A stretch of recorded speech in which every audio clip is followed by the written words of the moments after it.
It ain't no lie. The Jurgles will be the place to be this weekend. That's because a Clarion native turned pop royalty is bringing some dirty pop to the stage. Chris Kirkpatrick of NSYNC and his Pop 2000 tour are on their way to Western PA, and we are so happy to have him join us today. Chris, it's always great to have you back home. Yeah, thanks for having me on. This is amazing. I know that I have personally come to one of your throwback tours, and it was the best night of my life. I was 7 months pregnant, and I was talking before about how I was hoping you could deliver the baby. Didn't work out that way, but it was awesome. What can they expect at one of these Pop 2000s tour? Because I know we're excited. Yeah, so we've actually played there before. We played Jurgles. It's a really awesome venue.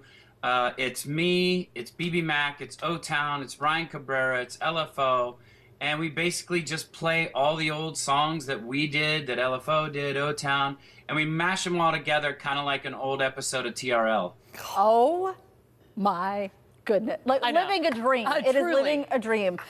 So you mentioned some of the other performers. How do you select which hits you're going to include? Because everybody has massive catalogs, including yourself. Yeah, I don't know if we really select. We just, beforehand, we all sit down and we're like, all right, what songs do we need to do for the show? And I go over the songs I'm going to do. O-Town does a lot of the songs they do. LFO, we keep switching it up because I've been doing this tour for a couple years now. And, it's so much fun. And we like to switch it up to watch the audience's reaction when we do a different song from back in the day. And sometimes we do the ones that only real fans know. Truly. And I think that real fans know every single one. It is amazing how I can't remember what I had for breakfast, but I remembered every lyric at that show. And if you're going, you will too. So stemming off of that, you watched the audience's reaction, obviously. You were an incredible host of the evening as well. What songs do you see the biggest reaction from? Obviously, Bye Bye Bye, because that one's kind of taken on a new life now with the Deadpool stuff and everything. So that one gets a big reaction. But I think anytime people that, like I said, people that have been there before, they hear a different song or some new songs, those are the ones that really kind of get them going. Yep. Yeah. So fun. We wanted to ask you too, when you're in town, you're going to be part of another local event coming up on Monday. Can you tell us more about it?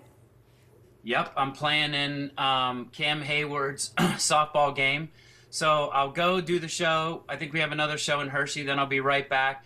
And I'm bringing my whole family because I have a 7-year-old and he's a diehard Steelers fan. He saw the list of everybody that's going to be there and he's going to lose his mind. I'm sure he will, as we all would. I am so excited. We got to go to that game. It's made better with you in town as well, Chris. But I also want to know, speaking of the Steelers, how do you feel about this upcoming season? I know you're a big fan. You come home for games, and I want your take. Well, I think it's one of those things where you have to trust in the system. I've got my own opinions, but I'm in music. I'm not in sports. That's why.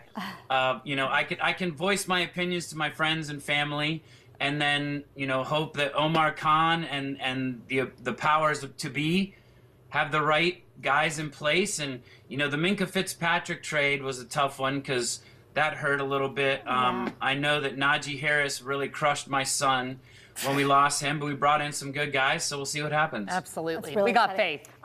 I had the pleasure of meeting you. I know you meet a lot of people when you're in town, so you probably don't remember, but at I think it was either a preseason or like early season game last year. I know that you love coming back home, and it's always great to have you here. For the upcoming concert, what are you looking forward to the most? Do you get overwhelmed when you're home and on stage performing, when you're specifically at home? Well, there's just a lot of family and friends that come out, so, those shows are always a little bit crazy, but for the most part, we've done the show enough, I'm comfortable enough with the show, and we just go out and enjoy it, have fun, and do what we do. And I think that game was the Buffalo game, correct? Yes, I think that was it. Preseason. See, he remembers. Yeah. Mary Hour sang the national anthem. Yep. I remember that too. Yep. Yeah, it was a big game for us. Yeah, that was a lot of fun. Even though it stormed and I didn't get to do the towel twirl, it was still fun. Was that the one where there were multiple delays? Was yes, it that one? It was that game. Insane. That was the most insane game. We got to have you back to twirl that towel, Chris. What a pleasure it was to have you today. Thanks for joining us. Yeah, thanks for having me on. This is so cool. This is a millennial's dream right here. It really is. The Thanks, Pop Chris. 2000s Tour concert is hosted by Chris, and it will be happening at Jurgles this Friday. Do not miss it. The show starts at 8 in the evening. Doors open at 6. We're going to have more information on our website.